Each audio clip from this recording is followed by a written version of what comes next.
नमस्कार दोस्तों, स्वागत है आप सभी का क्रीसेंट एजुकेशन क्लासेस में। उम्मीद करते हैं आप सभी लोग अच्छे होंगे और अच्छी तैयारी कर रहे होंगे आने वाली परीक्षाओं की।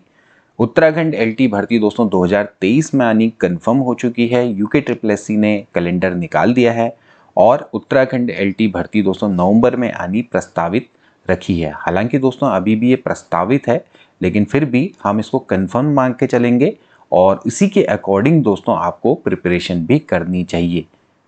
2024 में दोस्तों इसका एग्जाम होगा मार्च में और आपको दोस्तों उसी के हिसाब से ही प्रिपरेशन करनी है। कई एस्पिरेंट ऐसे हैं जो कि पहली बार इस परीक्षा को देंगे, पहली बार ये फॉर्म भरेंगे। उनके द्वारा बहुत सी क्वेरी आ रही हैं आयु सीमा को लेकर, सिलेबस को लेकर, परीक्षा पैटर्न क्या इसमें बदलाव संभव है और परीक्षा तिथि जो कि आयोग के द्वारा प्रस्तावित की गई है तो क्या ससमय अनुसार एग्जाम हो पाएगा। तो फॉर्म भरने से पहले दोस्तों ये वीडियो को जरूर देख लेना, क्योंकि दोस्तों बहुत से प्रश्न आपके द्वारा पूछे जाते हैं। स्पेशली दोस्तों योग्यता भी इसमें एक बहुत बड़ा पहलू है, क्योंकि उत्तराखंड एलटी भर्ती की कोई सामान्य सी योग्यता नहीं होती है। हर सब्जेक्ट की अपनी अपनी अलग अलग योग्यता होती है। तो उन मानकों को दोस्तों पूरा करने के बाद ही आपको फॉर्म भरना चाहिए। अदरवाइज आपका या तो फॉर्म रिजेक्ट हो जाएगा या फिर अगर एक्सेप्ट हो भी जाता है तो फिर आप फाइनल सिलेक्शन में दोस्तों बाहर हो जाएंगे, क्योंकि डॉक्यूमेंट वेरिफिकेशन के टाइम पर आप योग्यता को पूरा नहीं कर रहे होंगे। तो उस समय पर बहुत ज़्यादा दुख होता है, क्योंकि आप इतनी सीढ़ियां पार करके आए होते हैं। तो इसलिए दोस्तों अपनी योग्यता को जरूर सुनिश्चित कर ले। उत्तराखंड के सभी अभ्यर्थियों के लिए वीडियो है जो दोस्तों उत्तराखंड शिक्षा विभाग में एलटी अध्यापक के रूप में अपनी सेवाएं देना चाहते हैं। तो आज की वीडियो को दोस्तों शुरू करते हैं। सबसे पहले दोस्तों हम बात करेंगे यूके ट्रिपल एससी के उस परीक्षा कार्यक्रम की जिसके माध्यम से दोस्तों हमें पता चला है कि अब उत्तराखंड एलटी की भर्ती आने वाली है। हालांकि आपने देखा होगा दोस्तों, तो सहायक अध्यापक एलटी की भर्ती दोस्तों आने वाली है। कुल मिला के 657 पदों पर दोस्तों भर्ती आएगी। 6 नवंबर 2023 को इसका एडवर्टीजमेंट आएगा और 10 मार्च 2024 को इसकी डेट को प्रस्तावित किया गया है। अब साफ साफ यहाँ पर लिखा है उपरोक्त तिथियों में अपरिहार्य स्थितियों में परिवर्तन किया जा सकता है। तो देखिए, अपरिहार्य स्थितियां मतलब कि जब स्थितियां आपके उस वश में ना हो तो तभी आप परिवर्तन करेंगे, वरना ये मान के चलिए कि ये अभी फिलहाल फिक्स्ड है। तो प्रस्तावित है लिखा हुआ। तो यहाँ पर आप देख सकते हैं सहायक अध्यापक एलटी स्नातक। तो अभी दोस्तों यहाँ पर 657 दोस्तों पदों पर ये भर्ती निकली है। अब सहायक अध्यापक की दोस्तों ये भर्ती निकली है, तो जो सहायक अध्यापक की दोस्तों जो पहले भर्ती निकलती थी एलटी की, वही दोस्तों ये भर्ती है। अब इसमें दोस्तों हो सकता है कि ये विभाग दूसरा हो सकता है कि ये जनजातीय कल्याण विभाग के अंतर्गत हो। जनजातीय कल्याण विभाग, देखिए ध्यान दे पूर्वक देखिएगा इस वीडियो को। जनजातीय कल्याण विभाग के अंतर्गत दोस्तों कम पदों पर पोस्ट आती है। इसमें से दोस्तों एलटी कला के पद हो सकते हैं जो 245 के तकरीबन होंगे, और उसके अलावा बाकी जो पद हैं वो जनजातीय कल्याण के अंतर्गत विभिन्न विभागों में या विभिन्न विषयों में दोस्तों पद हो सकते हैं। ये मैं इसका अंदाजा लगा रहा हूं, मैं 100% इसमें बिल्कुल भी श्योर नहीं हूं, क्योंकि इतनी कम जो पदों पे भर्ती है वो उत्तराखंड शिक्षा विभाग में कम आती है, मतलब कि ज्यादा पदों पर आती है जनरली। तो क्योंकि शिक्षा विभाग के द्वारा प्रस्ताव भी बनाया जा रहा था, तो उस प्रस्ताव के आधार पर इतना कम तो एक्सेप्टेबल नहीं है। लेकिन फिर भी अगर ये है तो फिर भी आप देख लीजिए कि आप इसके लिए प्रिपरेशन कैसे करेंगे, क्या इसके लिए योग्यता होनी चाहिए। क्योंकि देखिए दोस्तों, जो एलटी भर्ती है चाहे वो 657 पदों पर आए चाहे 6 पदों पर आए, आपने एग्जाम तो देना ही है।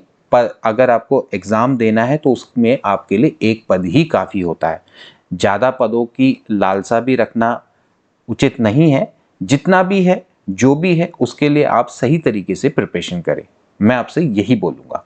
बाकी ठीक है, हम भी चाहते हैं कि ज़्यादा से ज़्यादा लोगों को रोजगार मिले, लेकिन फिलहाल जितना है, जो भी है, उसके लिए आप सही तरीके से प्रिपरेशन करें। इससे आपको अन्य एग्जाम्स में भी मदद मिलेगी। अब दोस्तों हम बात करेंगे यूके ट्रिपल एससी के द्वारा दोस्तों जो इससे पहले उत्तराखंड एलटी का विज्ञापन जारी किया गया था। चयन हेतु विज्ञापन दोस्तों ये 1431 पदों के लिए विज्ञापन जारी किया गया था, और ये विज्ञापन दोस्तों 13/10/2020 यानी कि 13 अक्टूबर 2020 को दोस्तों जारी किया गया था। उसके बाद दोस्तों 4/12/2020 तक दोस्तों ये फॉर्म भरे गए थे और उस समय पर जो परीक्षा की संभावित तिथि है वो अप्रैल 2021 लिखी गई थी। ठीक है, बाद में दोस्तों इसमें परिवर्तन हुआ, फिर अगस्त में इसका एग्जाम हुआ था। ठीक है ना। तो अब दोस्तों यहाँ पर हमें जो इंपॉर्टेंट चीजें हैं पहले हमें उसके बारे में जानना है। देखिए ये थे कुल मिला के पद। होता क्या है दोस्तों कि जब भी सहायक अध्यापक की भर्ती निकलती है तो क्योंकि दोस्तों ये आपकी मंडल स्तर की भर्ती है, तो मंडल स्तर में दोस्तों गढ़वाल मंडल में अलग निकलती है, कुमाऊं मंडल में अलग निकलती है। 60% दोस्तों सीधी भर्ती आती है सामान्य शाखा में और महिला शाखा में। महिला शाखा में दोस्तों आपकी जो भर्ती निकलती है उसमें महिला स्कूल होते हैं, लाइक GGIC आपने देखा होगा, इसमें केवल महिलाएं ही अप्लाई कर सकती हैं। जबकि सामान्य शाखा में पुरुष और महिला दोनों के दोनों अप्लाई कर सकते हैं। इसके अलावा दोस्तों 10% विभागीय भर्ती भी निकलती है, उसके बारे में भी एक बार देख लेते हैं। ये तो हो गई आपकी गढ़वाल मंडल की सीधी भर्ती, जैसे कुमाऊं मंडल और गढ़वाल मंडल की। इसके अलावा दोस्तों LT की आपकी 10% सीधी भर्ती भी निकलती है दोस्तों। ये आपकी विभागीय भर्ती होती है, जो कि ऑलरेडी गवर्नमेंट टीचर होते हैं, प्राइमरी टीचर्स। ठीक है, तो उनके लिए दोस्तों ये भर्ती निकलती है। ठीक है, इसके बारे में भी अभी दोस्तों अच्छे से जानेंगे। तो ये दोस्तों आपकी कुल मिला के भर्तियां निकली थी। तो कुल मिला के दोस्तों 1431 पदों पे दोस्तों ये भर्ती उस समय पर निकली थी। तो इसको एक बार देख लेते हैं। ये इतनी दोस्तों भर्तियां यहाँ पर निकली थी, क्योंकि एप्स के बारे में तो खैर ज़्यादा डिस्कशन का कोई वो नहीं है। अभी दोस्तों 650 से ऊपर भर्तियां अभी निकलेंगी, उसके बारे में दोस्तों बाद में जानेंगे। ठीक है ना। सबसे पहले दोस्तों अब यहाँ पर आपने ध्यान देखना है, ये महिला शाखा के अंतर्गत सहायक अध्यापिका के पदों को महिला अभ्यर्थियों के से भरे जाएंगे, जबकि सामान्य शाखा में पद जो महिला और पुरुष दोनों के अभ्यर्थियों के द्वारा भरे जाएंगे। तो इतना आपको श्योर होना चाहिए कि महिला शाखा है तो महिला शाखा में सहायक अध्यापिका के पद महिला अभ्यर्थियों के ही भरे जाएंगे। ओके।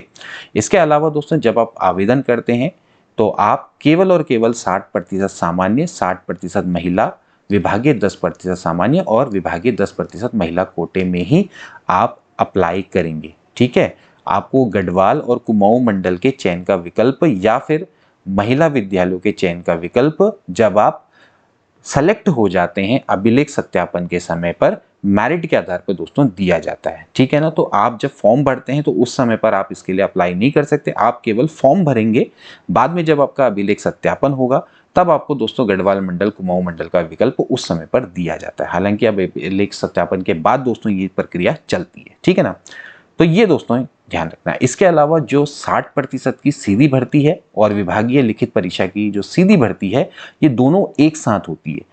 ये ऐसा नहीं होगा कि अलग अलग होगी, दोनों के दोनों एक साथ होगी। ठीक है। इसके अलावा दोस्तों आपने एक चीज यहाँ पर एक पॉइंट रखना है। अभी दोस्तों हम सबकी योग्यता के बारे में डिस्कस करेंगे, लेकिन दोस्तों अगर आपने संबंधित विषय में, चाहे अभी हम जिन विषयों के दोस्तों बात करेंगे, अगर आपने राष्ट्रीय अध्यापक शिक्षा परिषद यानी कि NCTE से, ठीक है, अगर आपने किसी भी मान्यता प्राप्त संस्थान से 4 वर्ष का BA एड, BSc एड अगर इसकी उपाधि अगर आपने प्राप्त की है तो भी आप विषय विशेष के लिए निर्धारित शैक्षिक अर्हता रखेंगे और आप अप्लाई कर पाएंगे। कहने का मतलब है कि कई लोग ऐसे आएंगे कि जो कहेंगे कि सर मैंने तो BA एड किया है तो क्या मैं अप्लाई कर सकता हूं, क्या मैंने BSc एड किया है, ठीक है ना, यानी कि BSc एड होता है। ठीक है, तो अगर मैंने ये अप्लाई किया है तो क्या मैं अप्लाई कर सकता हूं? तो आप दोस्तों इसके लिए बिल्कुल अप्लाई कर सकते हैं अगर आपने BA एड, ठीक है, BA एड और BSc एड अगर आपने दोनों किया हुआ है। ठीक है, मतलब कि ये एक्चुअली इंटीग्रेटेड कोर्स होता है जिसमें BA plus BEd, BSc plus BEd, ठीक है ना, इस तरह का BSc प्लस एजुकेशन, इस तरह का दोस्तों अगर आपने कोर्स किया हुआ है संबंधित विषय में तो आप दोस्तों इसके लिए अप्लाई कर पाएंगे। ठीक है, बाकी नीचे हम योग्यता तो देखेंगे, लेकिन अगर आपने संबंधित विषय में वो किया हुआ है, अगर आपने BA प्लस BEd किया हुआ है तो भी आप दोस्तों अप्लाई कर पाएंगे। बाकी देखिए वेतनमान काफी अच्छा है, लेवल 7। पद का जो स्वरूप है दोस्तों ये अराजपत्रित है, स्थायी है और NPS के दायरे में आता है। ठीक है ना। अब अराजपत्रित है, कल को कभी आपको लेवल, अभी दोस्तों इसका लेवल 7 है, लेकिन कभी जब आपका लेवल 10 हो जाएगा यानी कि 5400 ग्रेड पे हो जाएगा तो फिर आपको राजपत्रित का दर्जा मिल जाएगा। ऐसा दोस्तों प्रस्ताव चल रहा है। कई सारे ऐसे LT टीचर हैं जिनको लेवल 10 पहुंच गए होंगे, 5400 ग्रेड पे मिल गया होगा। ये होता है दोस्तों 4600 ग्रेड पे। तो 4600 ग्रेड में अभी वो लेवल 7 पे है, लेकिन जब आपका प्रमोशन होगा आगे जाके कभी, ये आपको दोस्तों ईसीपी का लाभ जब आपको मिलेगा, आपका ग्रेड पे का बढ़ेगा, तो उस केस में आप राजपत्रित भी बन जाएंगे। So don't worry about that. अब टीचरों के लिए भी राजपत्रित बनने के अवसर निकल कर आ चुके हैं। अब बात करेंगे दोस्तों इसमें शैक्षिक अर्हता की। तो शैक्षिक अर्हता दोस्तों सबकी अलग अलग है, सबके बारे में दोस्तों आज मैं थोड़ा डिटेल में आपको बताऊंगा, तो ध्यानपूर्वक देखिएगा और धैर्यपूर्वक देखिएगा। सहायक अध्यापक दोस्तों अगर आप सामान्य में बनना चाहते हैं, जैसे आपने पढ़ा होगा LTSST, तो LTSST के लिए आपको क्या चाहिए? आपने कुछ नहीं करना है, आपने किसी भी यूनिवर्सिटी से आप भूगोल, अर्थशास्त्र, राजनीति शास्त्र और इतिहास, ये आपको 4 विषय हैं, भूगोल, अर्थशास्त्र, राजनीति शास्त्र एवं इतिहास। इन 1 2 3 4 ये जो 4 विषय हैं, इनमें से अगर आप किसी भी 2 विषय में अगर आप ग्रेजुएट हैं तो आप दोस्तों अप्लाई कर सकेंगे। लेकिन ध्यान रखने वाली बात है कि उन 2 विषय में से कोई भी एक विषय आपने 3rd ईयर में होना चाहिए। देखिए सिंपल सी बात है, अगर आप किसी भी सब्जेक्ट का टीचर बनना चाहते हैं तो आपने वो सब्जेक्ट 3य वर्ष में जरूर पढ़ा होना चाहिए। सबके लिए होता है मान्य, ठीक है। आप चाहे LT मैथ्स के लिए अप्लाई करें, चाहे आप LT साइंस के लिए अप्लाई करें, तो जो उसमें एक सब्जेक्ट होगा वो आपने 3rd ईयर में जरूर पढ़ा होना चाहिए, तभी जाके आप अप्लाई कर पाएंगे। तो पहले तो आप कुछ भी, जैसे अगर आप भूगोल या अर्थशास्त्र वाले हैं तो इन 2 से भी अगर आपने किया हुआ है तो ये दोनों सब्जेक्ट से आपका ग्रेजुएशन होना चाहिए, और इन दोनों में से एक सब्जेक्ट आपने 3रे साल में पढ़ा जरूर होना चाहिए। लास्ट ईयर हो सकता है कि आपने अर्थशास्त्र पढ़ा हो तो भी चल जाएगा, कोई दिक्कत नहीं। ऐसे इन दोनों में से अर्थशास्त्र और राजनीति शास्त्र जो भी कॉम्बिनेशन बनता होगा आपका कॉम्बिनेशन बनेगा। इन चारों की आवश्यकता नहीं, 4 में से कोई 2, ठीक है, ये ध्यान रखना है। तो इनमें से एक विषय 2य वर्ष तक तथा शेष एक विषय 3य वर्ष और 2य वर्ष तक होना चाहिए। इसके अलावा दोस्तों अगर आपने LT डिप्लोमा या फिर आपने BEd किया है वो दोस्तों आपसे मान्य होगा, ठीक है। इसके अलावा अगर आपने NCERT के क्षेत्रीय संस्थान से, जो मैंने अगर दोस्तों ऊपर बात करी थी, अगर आपने BAE-ED किया हुआ है तो आप इसके लिए अप्लाई कर पाएंगे। भूगोल, अर्थशास्त्र, नागरिक शास्त्र, इतिहास विषय में से किन्हीं 2 विषयों में आपने अगर किया। इंटीग्रेटेड कोर्स अगर आपने किया, वैसे इंटीग्रेटेड कोर्स दोस्तों उत्तराखंड में तो नए हैं लेकिन बाहर चलते हैं इंटीग्रेटेड। अभी देखा जाए तो अभी हाल में ही कुछ यूनिवर्सिटीज़ में दोस्तों उत्तराखंड के स्टार्ट हुए हैं, गढ़वाल यूनिवर्सिटी में स्टार्ट हुआ है, तो अभी तो दोस्तों इस चीज़ को आने में समय लगेगा। लेकिन इंटीग्रेटेड कोर्स यानी कि आपने BA प्लस एजुकेशन एक साथ किया हुआ है, 4 वर्ष का इंटीग्रेटेड कोर्स होता है दोस्तों, तो ये काफ़ी लोगों ने अब करेंगे आगे जाके धीरे धीरे, तो वो लोग भी इसमें अप्लाई कर सकते हैं, ठीक है। दूसरी बात आती है सहायक अध्यापिका या अध्यापक गणित की। अगर आप मैथ से दोस्तों अगर आप करना चाहते हैं तो आपकी गणित और फिजिक्स ये दोस्तों होनी चाहिए।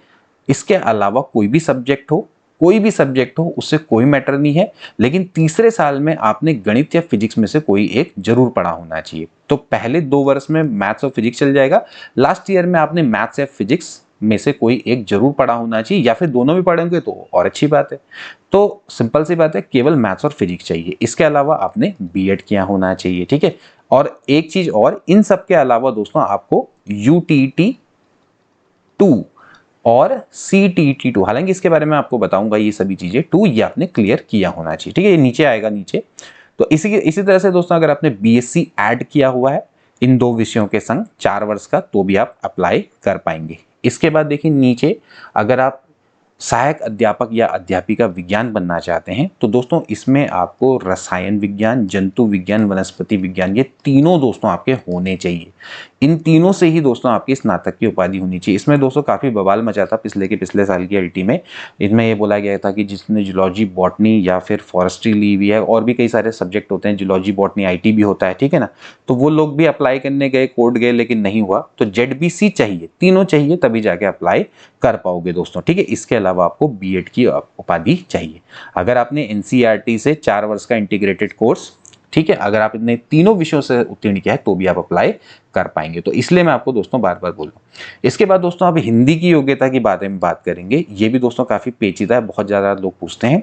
सबसे पहले तो दोस्तों आपने हिंदी साहित्य से आपने स्नातक की उपाधि होनी चाहिए, जो कि अंतिम वर्ष में होना चाहिए। मैं बार बार आपको बोल रहा हूँ, लास्ट में आपका हिंदी होना चाहिए, ठीक है ना। इसके अलावा दोस्तों आपने इंटरमीडिएट में, चाहे वो आपने उत्तर प्रदेश से किया हो, चाहे आपने उत्तराखंड से किया हो, या फिर कोई भी आपका समकक्ष स्तर हो, NIS से भी हो सकता है, संस्कृत विषय आपका उत्तीर्ण होना चाहिए। मतलब 12th में आपको चाहिए संस्कृत और ग्रेजुएशन में चाहिए आपको हिंदी, ठीक है। मान लेते हैं आपके पास 12th में संस्कृत नहीं है, ग्रेजुएशन में हिंदी है, बीए में आपके पास हिंदी है, तो बीए में ही संस्कृत हो जाए तो भी काम चल जाएगा। तो यहाँ पर साफ साफ लिखा है, यदि किसी अभ्यर्थी के पास इंटर स्तर पर संस्कृत विषय ना रहा हो और स्नातक स्तर पर संस्कृत एक विषय के रूप में हो तो भी दोस्तों आप अप्लाई कर सकते हैं। ठीक है, तो ये दोस्तों आपने ध्यान में रखना है, किसी अभ्यर्थी के पास इंटर स्तर पे संस्कृत नहीं है, ग्रेजुएट पर अगर आपके पास संस्कृत है तो फिर आप कर सकते हैं। तो ग्रेजुएट अगर आप हिंदी संस्कृत से हैं तो अप्लाई कर पाएंगे, अगर आप ग्रेजुएट हिंदी से हैं और 12th में आपकी संस्कृत है तो भी अप्लाई कर पाएंगे। इसके अलावा आपको बीएड तो चाहिए, बाकी यूटीटी सेकंड, सीटीटी सेकंड, दोनों में से एक चल जाएगा। फिर वही बात है, अगर आपने एनसीईआरटी से बीए एड का 4 वर्षीय इंटीग्रेटेड कोर्स किया है, साथ ही साथ इसी सब्जेक्ट में हिंदी में इंटर में साथ में आपके संस्कृत रहा है या फिर स्नातक में संस्कृत रहा है तो भी आप अप्लाई कर सकते हैं। इसके अलावा दोस्तों देखिए अगला आता है दोस्तों सहायक अध्यापक संस्कृत का। इसका जस्ट उल्टा है, जो हिंदी की योग्यता होती है जस्ट उसकी उल्टी। इसमें आपको क्या चाहिए होगा, इसमें आपको ग्रेजुएशन लेवल पर संस्कृत चाहिए होगा और इंटर में हिंदी चाहिए होगा। अगर इंटर में हिंदी नहीं है तो स्नातक स्तर पे हिंदी और संस्कृत चल जाएगा। तो ऐसे बंदे जो कि बीए में जिनके पास हिंदी और संस्कृत दोनों हैं तो वो दोनों में अप्लाई कर सकते हैं, वो एलटी संस्कृत में भी अप्लाई कर सकते हैं, एलटी हिंदी में भी अप्लाई कर सकते हैं। इसके अलावा उनको क्या होना चाहिए, बीएड होना चाहिए। ठीक है, बीएड तो होना ही होना चाहिए। या फिर इनके पास एक चॉइस और है कि विधि द्वारा स्थापित अगर आप किसी संस्कृत विद्यालय अथवा सरकार से मान्यता प्राप्त संस्कृत महाविद्यालय से अगर आपके पास शास्त्री की उपाधि है तो भी आप अप्लाई कर पाएंगे। या फिर अगर इसके अलावा आपने दोस्तों बीएड किया हुआ है, साथ ही साथ बीएड तो जुड़ेगा ही जुड़ेगा दोनों में। इसके अलावा दोस्तों अगर आपने एनसीईआरटी से 4 वर्ष का इंटीग्रेटेड कोर्स किया होगा संस्कृत विषय के संग उत्तीर्ण तो भी दोस्तों आप अप्लाई कर पाएंगे। ठीक है, इसके बाद दोस्तों अगला आता है सहायक अध्यापक अध्यापिका उर्दू। तो उर्दू भी दोस्तों आपका क्या है कि उर्दू साहित्य से आपने स्नातक होना चाहिए। बिल्कुल अंतिम वर्ष पे दोस्तों हमेशा मांगा जाता है, अगर आपके पास अंतिम साल में नहीं है तो फिर दोस्तों आप चेक कर लीजिए, आपको अप्लाई नहीं करना चाहिए इसके लिए। ठीक है ना, आप कहीं से कर लें। तो इसके अलावा आपको बीएड भी चाहिए। ठीक है, इसके अलावा देखिए सहायक अध्यापक अध्यापिका अंग्रेजी, फिर वही बात है कि आपको अंग्रेजी साहित्य जो कि अंतिम विषय में रहा हो, ठीक है, अंतिम वर्ष तक रहा हो, उसमें आपको ग्रेजुएशन चाहिए। इसके अलावा आपको बीएड चाहिए। इसके अलावा इंटीग्रेटेड कोर्स जरूर चल जाएगा एनसीईआरटी का जो कि आपने अंग्रेजी साहित्य से उत्तीर्ण किया हो। इसके अलावा अगर आप सहायक अध्यापक या अध्यापिका बंगाली से बनना चाहते हैं तो फिर वही बात है कि बंगाली साहित्य जो कि अंतिम साल तक रहा हो उसमें आपको ग्रेजुएट होना चाहिए, साथ में आपको बीएड चाहिए। इसके अलावा सहायक अध्यापक अध्यापिका पंजाबी की बात है तो भी दोस्तों इसका भी सेम वही है, पंजाबी साहित्य जो अंतिम वर्ष तक अनिवार्यता रहा हो, उसके अलावा ग्रेजुएट लेवल की उपाधि। लेकिन इसमें पंजाबी विश्वविद्यालय का जो ज्ञानी है पूर्ण इंटरमीडिएट के संग ये भी दोस्तों आपका चल जाएगा। ठीक है, तो यहाँ पर पंजाबी विश्वविद्यालय का ज्ञानी, पंजाबी में ज्ञानोपाधि बोलते हैं उसको, तो पूर्ण इंटरमीडिएट के संग भी दोस्तों वो भी चल जाएगा। इसके अलावा आपको बीएड चाहिए होगा। ठीक है, इसके बाद दोस्तों अगला जो कि सबसे ज्यादा विवाद जिसमें रहा है, और विवाद क्या रहा है दोस्तों की जो बाद में दोस्तों जो बीएड छात्रों को शिथिलता दी गई, यानी कि बीएड नॉन बीएड अभ्यर्थियों को शामिल किया गया। लेकिन दोस्तों यहाँ पर ये बिल्कुल जो इनकी नियमावली है उत्तराखंड एलटी की, अगर आप नियमावली देखेंगे सेवा नियमावली, इसमें दोस्तों यही है। तो सहायक अध्यापक अगर आप कला बनना चाहते हैं तो आपको भारत में विधि द्वारा स्थापित किसी विश्वविद्यालय से ड्राइंग एवं painting, fine art, visual art painting विषय में आपको ग्रेजुएट होना चाहिए। इसके अलावा दोस्तों आपको बीएड भी यहाँ पर कंपलसरी है। ठीक है, इसके अलावा अगर आपने बीए एड लिया हुआ है यानी कि इंटीग्रेटेड कोर्स कला विषय में तो भी दोस्तों आप इसके लिए अप्लाई कर पाएंगे।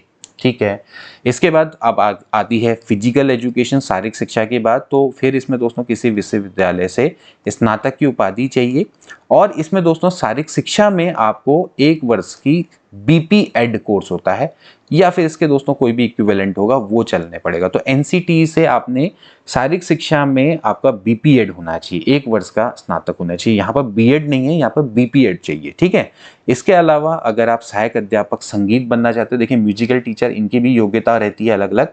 तो देख लीजिए, पहले किसी विश्वविद्यालय से आपने अगर संगीत वादन अथवा गायन में अगर आप ग्रेजुएट हैं और इसके अलावा आपको बीएड की उपाधि चाहिए। इसके अलावा अगर आप किसी विश्वविद्यालय से स्नातक की उपाधि है और अगर आपके पास स्वर वाद्य में इलाहाबाद विश्वविद्यालय से संगीत में सीनियर डिप्लोमा या फिर भातखंडे संगीत महाविद्यालय से संगीत विशारद की उपाधि है तो आप अप्लाई कर पाएंगे, या फिर उत्तराखंड भातखंडे संगीत महाविद्यालय से संगीत विशारद की उपाधि, या फिर प्रयाग संगीत समिति इलाहाबाद से 5 वर्षीय संगीत प्रभाकर। तो ये 3 मतलब एक तरीके से इनमें अथवा अथवा अथवा चल जाएगा, मतलब 1 और 2 है, ये तो आपके पास चाहिए, आप ग्रेजुएट हो, और या फिर ये तीनों में से एक ले लो। ठीक है, इसमें क्या है कि आप ग्रेजुएट हो किसमें, संगीत में, और बीएड कर लो। यहां पर क्या है कि आप केवल ग्रेजुएट हैं, लेकिन अगर आपके पास यह बीएड नहीं भी है तो भी चल जाएगा। तो यहाँ पर जो संगीत की योग्यता है वो थोड़ा सा डिफरेंट है। ठीक, इसके अलावा इसके अलावा गृह विज्ञान देखते हैं। तो भारत में विधि द्वारा स्थापित विश्वविद्यालय से गृह विज्ञान या गृह विज्ञान में आपके पास गृह कला या गृह विज्ञान में आपके पास अगर स्नातक की उपाधि है, उसके अलावा बीएड है तो चल जाएगा। लेकिन विधि द्वारा स्थापित किसी विश्वविद्यालय में अगर आप गृह विज्ञान में बीएससी ऑनर्स विषय के संग स्नातक की उपाधि है और गृह विज्ञान में त्रिवर्षीय स्नातक है तो भी दोस्तों चल जाएगा। ठीक है, और इसके अलावा बीएड चाहिए तो या तो ये वाली योग्यता या फिर ये वाली योग्यता। ठीक है, तो ये हो गई गृह विज्ञान की। इसके अलावा वाणिज्य की अगर मैं बात करता हूँ, कॉमर्स की, तो इसके लिए आपको दोस्तों वाणिज्य में स्नातक होना चाहिए, ग्रेजुएट होना चाहिए, और अगर आप किसी भी प्रशिक्षित संस्थान महाविद्यालय से अगर आप बीएड हैं तो दोस्तों चल जाएगा। अदरवाइज आपने एनसीईआरटी का इंटीग्रेटेड कोर्स किया होगा बीएड का कॉमर्स में, तो फिर दोस्तों आप इसके लिए अप्लाई कर पाएंगे। इसके अलावा दोस्तों आप अगर सहायक अध्यापक एलटी में नियुक्ति चाहते हैं तो मैंने आपको पहले ही बता दिया, यूटीटी और सीटीटी 2 आपको दोस्तों क्लियर होना चाहिए। ठीक है ना, अगर आपके द्वारा ये क्लियर नहीं है तो फिर आपको एप्लीकेबल नहीं माना जाएगा। ठीक है, अब इसमें दोस्तों आपको एक चीज ध्यान में रखनी है कि जब ये श्रेणी है और इस श्रेणी में दोस्तों आपको बता रखा है कि भाई कितने अंक आपके यूटीटी और सीटीटी 2 में आपको होने चाहिए। कई बार लोग बोलते हैं सर मेरे इतने अंक हैं तो मेरे इतने अंक हैं, तो आप देख लो दोस्तों कि आपको कितने अंक चाहिए।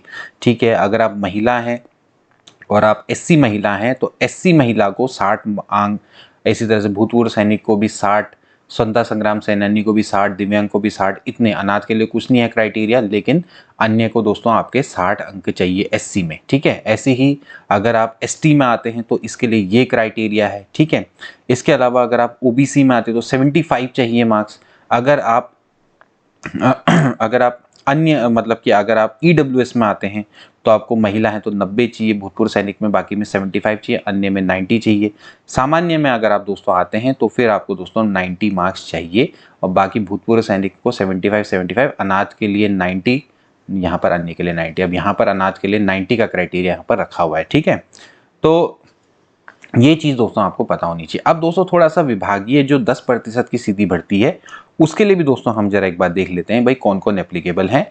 तो इसके लिए कौन कौन है, प्राइमरी टीचर्स की हम बात करेंगे। सबसे पहले जो राजकीय प्रारंभिक सेवा शिक्षा सेवा के अंतर्गत जो आते हैं, प्राइमरी जो शिक्षा सेवा है एजुकेशन सर्विस, उसके अंतर्गत कौन कौन आते हैं। देखिए आते हैं प्रधानाध्यापक राजकीय प्राथमिक विद्यालय, सहायक अध्यापक राजकीय प्राथमिक विद्यालय, सहायक अध्यापक राजकीय उच्च प्राथमिक विद्यालय, सहायक अध्यापक संबद्ध राजकीय प्राथमिक विद्यालय और सहायक अध्यापक राजकीय आदर्श विद्यालय। यानी कि राजकीय आदर्श विद्यालयों के अंतर्गत आने वाले सहायक अध्यापक, संबद्ध राजकीय प्राथमिक विद्यालयों के अंतर्गत आने वाले सहायक अध्यापक, इसके अलावा राजकीय उच्च प्राथमिक विद्यालयों के अंतर्गत आने वाले सहायक अध्यापक, राजकीय प्राथमिक विद्यालयों के अंतर्गत आने वाले सहायक अध्यापक और ऐसी राजकीय प्राथमिक विद्यालयों के अंतर्गत आने वाले प्रधानाध्यापक, ये सभी लोग इसके लिए अप्लाई कर सकते हैं। इसके लिए योग्यता वही है, स्नातक की उपाधि हो और जो भी ऊपर जो आपको सब्जेक्ट कॉम्बिनेशन बताया था वो होना चाहिए। सभी आपको प्रशिक्षण योग्यताएं इसमें रखनी चाहिए। ठीक है, अब इसके अलावा जो लिखित परीक्षा होती है दोस्तों उसके बारे में भी हम आपको बताएंगे। दोस्तों इसमें 100 अंकों की वस्तुनिष्ठ परीक्षा होती है, 2 घंटे का आपको समय मिलता है। इसमें आपसे शैक्षिक अभिवृत्ति, शिक्षण कला और संबंधित विषय के प्रश्न होते हैं। अभी मैं आपको दोस्तों बताऊंगा कि इसका पेपर का पैटर्न क्या है। फिलहाल दोस्तों आपकी 100 मार्क्स की इसकी परीक्षा होगी। ठीक है, लिखित परीक्षा हमेशा दोस्तों दोनों भाषाओं में आयोजित करवाई जाती है। दोस्तों यहाँ पर समझने वाली बात है, अब देखिए जो आपकी परीक्षा है दोस्तों यहाँ पर न्यूनतम अंक भी लाना अनिवार्य है। किसके लिए, देखिए जनरल और ओबीसी इनको 45% दोस्तों लाना अनिवार्य है। यानी कि अगर आपके 100 मार्क्स है तो आपको 45 लाना अनिवार्य है। अगर आप नहीं ला पाते हैं तो फिर आपको कंसिडर ही नहीं किया जाएगा मेरिट लिस्ट के लिए। इसके अलावा अगर आप एससी में आते हैं, एसटी में आते हैं तो आपको 35% लाना अनिवार्य है। अदरवाइज फिर आपको उसमें कंसिडर ही नहीं किया जाएगा, आप अनहर माने जाएंगे। सही उत्तर के लिए 1 अंक है और गलत उत्तर के लिए आपको ऋणात्मक अंक दिया जाएगा। इसके अलावा दोस्तों अब आयु की बात आती है तो आयु दोस्तों आपकी 21 वर्ष से लेकर 42 वर्ष तक इसमें होनी चाहिए। अब जो दोस्तों ऑलरेडी जॉब में काम कर रहे हैं, चाहे वो राजकीय प्रारंभिक शिक्षा सेवा के अंतर्गत हैं, चाहे वो अध्यापक हैं, चाहे प्राध्यापक हैं, तो अगर वो दोस्तों बीएड उपाधि है उनके पास या फिर मान्यता प्राप्त शिक्षण संस्थान महाविद्यालय से अगर वो एलटी डिप्लोमा धारक है तो अधिकतम आयु में उन्हें छूट प्रदान की जा सकती है, ठीक है ना। और उन्हें कितनी छूट दी जाएगी? जितनी उन्होंने विभाग में सेवा की हो, ठीक है। लेकिन ये छूट होगी 5 साल से ज्यादा नहीं होगी। जैसे अगर किसी ने विभाग में 3 साल की सेवा कर ली है तो उसको 3 साल की छूट मिल जाएगी ऊपरी आयु में। अब बात आती है दोस्तों कि इसके लिए कौन कौन लोग अप्लाई कर सकते हैं। सबसे पहली बात देखिए, आप तभी इसके लिए पात्र होंगे अगर आपने हाई स्कूल, इंटरमीडिएट अथवा इसके समकक्ष की शिक्षा उत्तराखंड राज्य में किसी मान्यता प्राप्त शिक्षा संस्थानों से प्राप्त की हो, तो आप दोस्तों यहाँ के लिए अप्लाई कर पाएंगे, ठीक है। इसके अलावा अगर आप उत्तराखंड के स्थायी निवासी हैं तो भी दोस्तों आप यहाँ अप्लाई कर पाएंगे। इसके अलावा अगर आप के माता पिता उत्तराखंड के स्थायी निवासी हैं, ठीक है, और हो सकता है कि वो बाहर कार्यरत हैं, तब भी आप यहाँ के लिए अप्लाई कर पाएंगे। इसके अलावा और कौन अप्लाई कर सकते हैं दोस्तों कि उत्तराखंड में दोस्तों ऐसे कार्मिक हैं जो कि यहाँ उत्तराखंड में गवर्नमेंट जॉब कर रहे हैं, ठीक है, और उनकी जो सेवाएं हैं वो यहाँ से ट्रांसफर नहीं हो सकती। मतलब कि वो उत्तराखंड में ही जॉब कर रहे हैं और उत्तराखंड से बाहर उनकी जॉब को ट्रांसफर नहीं किया जा सकता, तो उनके भी पति पत्नी या पुत्र, ठीक है, वो भी दोस्तों यहाँ पर अप्लाई कर सकते हैं। मतलब उनके आश्रित भी यहाँ पर अप्लाई कर सकते हैं। ये दोस्तों आपको समझना है। तो कई हो सकते हैं, जैसे कभी कभार जैसे उत्तराखंड में कई जैसे राजकीय संस्थान है या फिर अर्धशासकीय संस्थान है, ठीक है, या फिर केंद्र सरकार के कुछ ऐसे संस्थान हैं, ठीक है, और कुछ ऐसे सार्वजनिक उपक्रम हैं केंद्र सरकार के जहां पर क्या है परमानेंट रूप में कई सारे एम्प्लॉय ऐसे काम कर रहे हैं जिनकी जॉब उत्तराखंड से बाहर ट्रांसफर नहीं हो सकती, तो उनके भी आश्रित यहां पर अप्लाई कर सकते हैं। इसके अलावा दोस्तों आपने एक चीज ध्यान रखनी है कि अगर आप दोस्तों किसी सरकारी डिपार्टमेंट में कार्य कर रहे हैं, चाहे वो सरकारी है चाहे अर्ध सरकारी सेवा है, तो दोस्तों आपको एनओसी लेनी पड़ेगी। आप आवेदन करने से पूर्व विभाग को जरूर सूचित करें, एक पत्र जरूर डालें कि मैं फलाना में अप्लाई करना चाहता हूं और उक्त के संदर्भ में मुझे विभागीय अनापत्ति प्रमाण पत्र देने का कष्ट करें। तो आप लेटर जरूर डाल दें। हालांकि बाद में आप उस एनओसी को बाद में दे सकते हैं, लेकिन फिलहाल एनओसी अप्लाइंग जो सर्टिफिकेट है वो जरूर अपने पास रखें और धीरे धीरे बाद में क्या होगा कि आपको एनओसी जब भी मिलनी होगी मिल जाएगी। हो सकता है कि आपको तुरंत एनओसी ना मिले, लेकिन जब आप फॉर्म के लिए अप्लाई करें तो विभाग को दोस्तों जरूर सूचित कर दें, एक एनओसी के लिए जरूर अप्लाई कर दें। उस अप्लाई फॉर्म है जिसमें आपने अप्लाई किया है, उस अप्लाई की जो डेट है उसको जरूर मेंशन करें अपने फॉर्म फिलिंग में। अब दोस्तों हम बात करेंगे एलटी का। दोस्तों जो परीक्षा पैटर्न है वो कैसा रहने वाला है। देखिए इसमें परिवर्तन के गुंजाइश कम ही है दोस्तों, क्योंकि यूके ट्रिपल ही इसको करवाने वाला है और यूके ट्रिपल ने अपने सिलेबस परिवर्तन में कोई भी बदलाव नहीं दिया है। तो दोस्तों इसका जो पेपर है वो 100 मार्क्स का होता है, पहले आपने ये समझना है। और 100 मार्क्स में दोस्तों आपको प्रत्येक प्रश्न दोस्तों आपका 1 अंक का होता है। आपको हर सही उत्तर के लिए 1 अंक मिलेगा और ऋणात्मक में आपका यानी कि गलत उत्तर के लिए आपकी नेगेटिव मार्किंग होगी, -1/4 कट जाएगा, ठीक है। यानी कि कुल मिला के 100 मार्क्स का आपका पेपर होगा। इसके लिए आपको दोस्तों 2 घंटे का समय मिलता है। अब इस पेपर को भी दोस्तों आप 2 पार्ट में डिवाइड कर सकते हैं। जैसे कि आपका 100 मार्क्स का पेपर है तो दोस्तों इसके 2 पार्ट इसके कह सकते हैं आप। 2 पार्ट में दोस्तों एक फर्स्ट पार्ट होता है और एक होता है दोस्तों सेकंड पार्ट। ये पार्ट जो होता है दोस्तों ये होता है कॉमन पार्ट, जो कि सबके लिए होता है। ये इसमें दोस्तों आपसे शैक्षिक अभिवृत्ति के प्रश्न पूछे जाते हैं, यानी कि टीचिंग एप्टीट्यूड दोस्तों इसमें आपसे पूछा जाता है।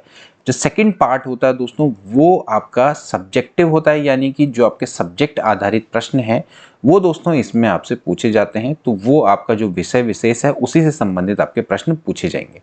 ये दोस्तों आपका 30 मार्क्स का होता है, ये दोस्तों आपका 70 मार्क्स का होता है। ठीक है, तो यहाँ पर दोस्तों अच्छे से बाइफरकेट करके दिया हुआ है कि आपका किस सब्जेक्ट से कितने प्रश्न आएंगे, ओके, और टीचिंग एप्टीट्यूड से कितने प्रश्न आएंगे। तो यहाँ पर आप देख सकते हैं दोस्तों, जैसे एलटी सामान्य है, एलटी सामान्य के लिए दोस्तों जो योग्यता है वो आपको मैंने पहले बताया, इतिहास, भूगोल, राजनीति विज्ञान, अर्थशास्त्र या इनमें से कोई भी 2 सब्जेक्ट होने चाहिए।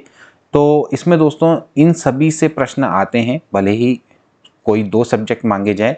तो इसमें दोस्तों इंटरमीडिएट स्तर और ग्रेजुएट लेवल को भी दोस्तों इन्होंने अच्छे से डिफाइन कर रखा है।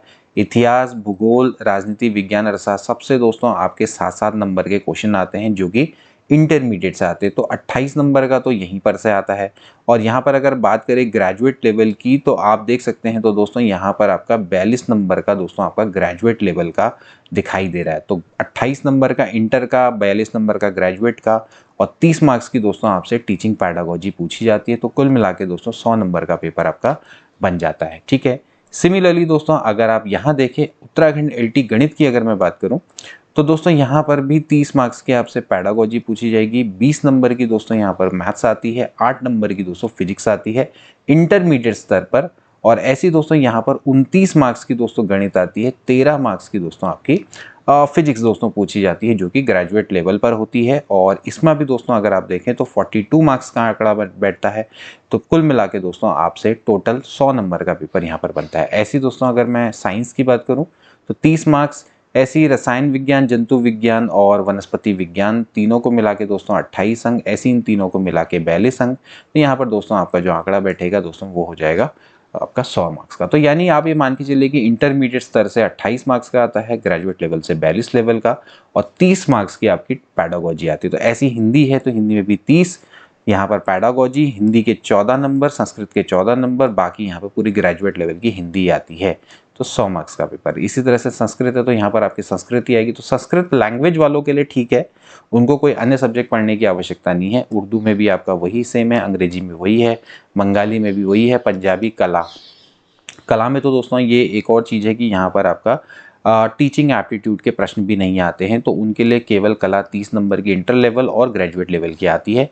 फिजिकल एजुकेशन वालों के लिए 30 नंबर की पैडागोजी है और 28 नंबर की इंटर लेवल की फिजिकल एजुकेशन, 42 नंबर की ग्रेजुएट लेवल की। ठीक है, तो इसी तरह से संगीत वालों के लिए केवल संगीत ही आएगा और 30 मार्क्स का दोस्तों पैडागोजी और इसके अलावा 70 मार्क्स की संगीत का पेपर। सिमिलरली गृह विज्ञान है तो उनके लिए भी सेम वही है, गृह विज्ञान और 28 और 42 का।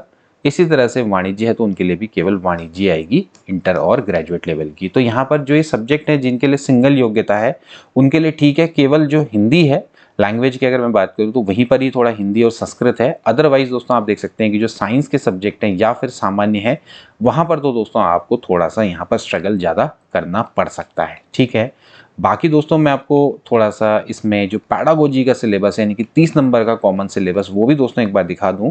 इसमें दोस्तों आपसे टीचिंग एप्टीट्यूड यानी कि शिक्षण अभिक्षमता से संबंधित दोस्तों आपके प्रश्न पूछे जाते हैं।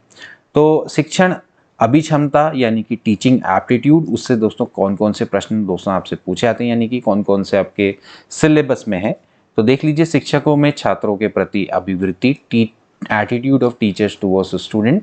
इसी तरह से सामाजिक परिपक्वता यानी कि सोशल मैच्योरिटी, शिक्षा के प्रति अभिवृत्ति, एटीट्यूड टुवर्ड्स एजुकेशन, विचार संप्रेषण, अंतःव्यक्तिक संप्रेषण, communication of thoughts, interpersonal communication, शिक्षण व्यवसाय एवं व्यावसायिक प्रतिबद्धता, teaching occupation and professional devotion, शैक्षिक प्रयोग, समस्याएं एवं नवाचार, educational experiments, problem and innovation, शिक्षक की योग्यताएं एवं गुण, टीचर्स एबिलिटी एंड क्वालिटीज़। ये सब दोस्तों हमने आपको करवा रखा है। आपने हमारे अगर चैनल को पहले से अगर देखा है, अगर नहीं देखा है तो आज के समय में तो हमारे चैनल पे दोस्तों ज़्यादातर वैसे इंपॉर्टेंट हम न्यूज़ डालते हैं, लेकिन दोस्तों एक समय ऐसा था कि जब हम दोस्तों केवल और केवल शिक्षा से संबंधित मतलब कि एजुकेशनल ही वीडियो डालते थे। अभी भी एजुकेशनल है लेकिन अभी थोड़ा इन्फॉर्मेटिव ज़्यादा है। लेकिन दोस्तों हमने सारी चीज़ें दोस्तों बहुत अच्छे से करवाई हैं, आप उनको जरूर देखें, आपके बहुत ज़्यादा हेल्पफुल रहेंगी। इसके अलावा भी दोस्तों हमने एक सीरीज़ भी दोस्तों बीच में चलाई थी, उसके मैंने 20 पार्ट अपलोड किए हैं। हालांकि अभी मैं इसके आगे पार्ट अपलोड नहीं कर पा रहा हूँ, लेकिन जरूर करूँगा। इसके लिए डोंट वरी अबाउट दैट, जल्दी दोस्तों हम इसकी भी सीरीज़ लेकर आएंगे। शिक्षण, प्रकृति, उद्देश्य, इसके अलावा अभिलक्षण एवं मूलभूत आवश्यकताएं, teaching nature, objective traits and basic necessities, अधिगमकर्ता के लक्षण यानी कि लर्नर्स ट्रेट, शिक्षण को प्रभावित करने वाले कारक यानी कि effective factors of teaching, methods of teaching, शिक्षण की विधियां। ये तो दोस्तों मैंने अभी आपको बताए हैं शिक्षण को प्रभावित करने वाले कारक। अभी हाल की सीरीज में दोस्तों मैंने, आप अगर देखेंगे ध्यान से, तो मैंने दोस्तों आपके ये टॉपिक कवर किए। देखिए, शिक्षकों में छात्रों के प्रति अभिवृत्ति, शिक्षा के प्रति अभिवृत्ति, ठीक है, ये कुछ मैंने आपको कवर किए हैं। शिक्षण व्यवसाय एवं व्यावसायिक प्रतिबद्धता, ये संबंधित दोस्तों मैंने कुछ किए हैं। इसके अलावा शिक्षक की योग्यताएं एवं गुण, ये भी टॉपिक मैंने दोस्तों कवर किया है। शिक्षण भी दोस्तों मैंने कवर किया है। अगर आप देखेंगे, अभी मैंने जो रिसेंट सीरीज चलाई थी और उसमें जो 20, अगर आप टॉपिक्स को ध्यान से देखेंगे तो सारी चीजें मैंने आपको करवा रखी हैं। शिक्षण को प्रभावित करने वाले कारक, शिक्षण विधियां, ठीक है, ये सब दोस्तों मैंने करवाया है। ठीक है, अभी कुछ रह गए हैं, उनको करवा देंगे, कोई दिक्कत वाली बात नहीं। नए सिरे से करेंगे तो दोबारा से भी करवा देंगे जो चीज ऑलरेडी करवाई है।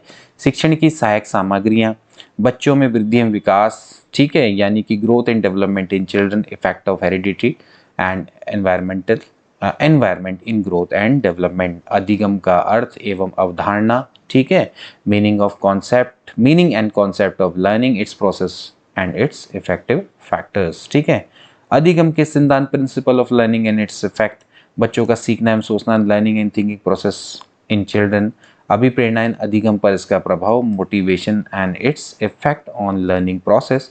मैं इंग्लिश में इसलिए पढ़ रहा हूँ कि कई बेचारे ऐसे होते हैं कि जिनको हिंदी में समझ में नहीं आता है, फिर वो मुझसे पूछते हैं कि सर आप इंग्लिश में भी पढ़ा दो, इंग्लिश में पढ़ा दो। तो थोड़ा सा यहाँ पर बता दे रहा हूँ, इसको भी आप आसानी से, हिंदी इंग्लिश क्या है, इसमें दोनों तरीके से आप पढ़ सकते हो। व्यक्तिगत विभेद, इंडिविजुअल डिफरेंसेस, व्यक्तित्व यानी कि पर्सनालिटी, बुद्धि, इंटेलिजेंस, सब पे दोस्तों हमने वीडियो बनाई है। ऐसा कोई टॉपिक छोड़ा नहीं है जिसमें ना बनाई हो।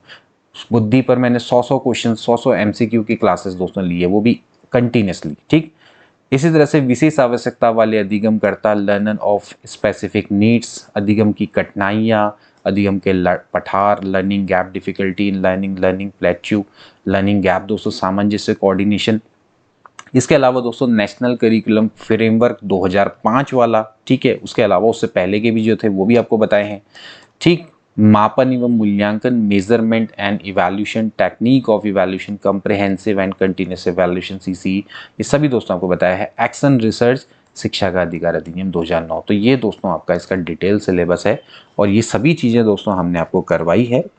तो जरूर दोस्तों आप उन क्लासेस को देखें, अनटिल एंड अनलेस, जब तक मैं एक नई सीरीज लेके नहीं आता हूँ, लेकिन फिर भी उसको जरूर देखते रहें। ऐसा नहीं है कि वो पुराना हो गया तो बेकार है, वो उतना ही वैल्यूएबल है जितना हम आगे कोई कोर्स को हम जब लॉन्च करेंगे या फिर आगे कोई हम सीरीज को लॉन्च करेंगे तो आप उसको जरूर देखें, आपको उसको डेफिनेटली लाभ मिलेगा।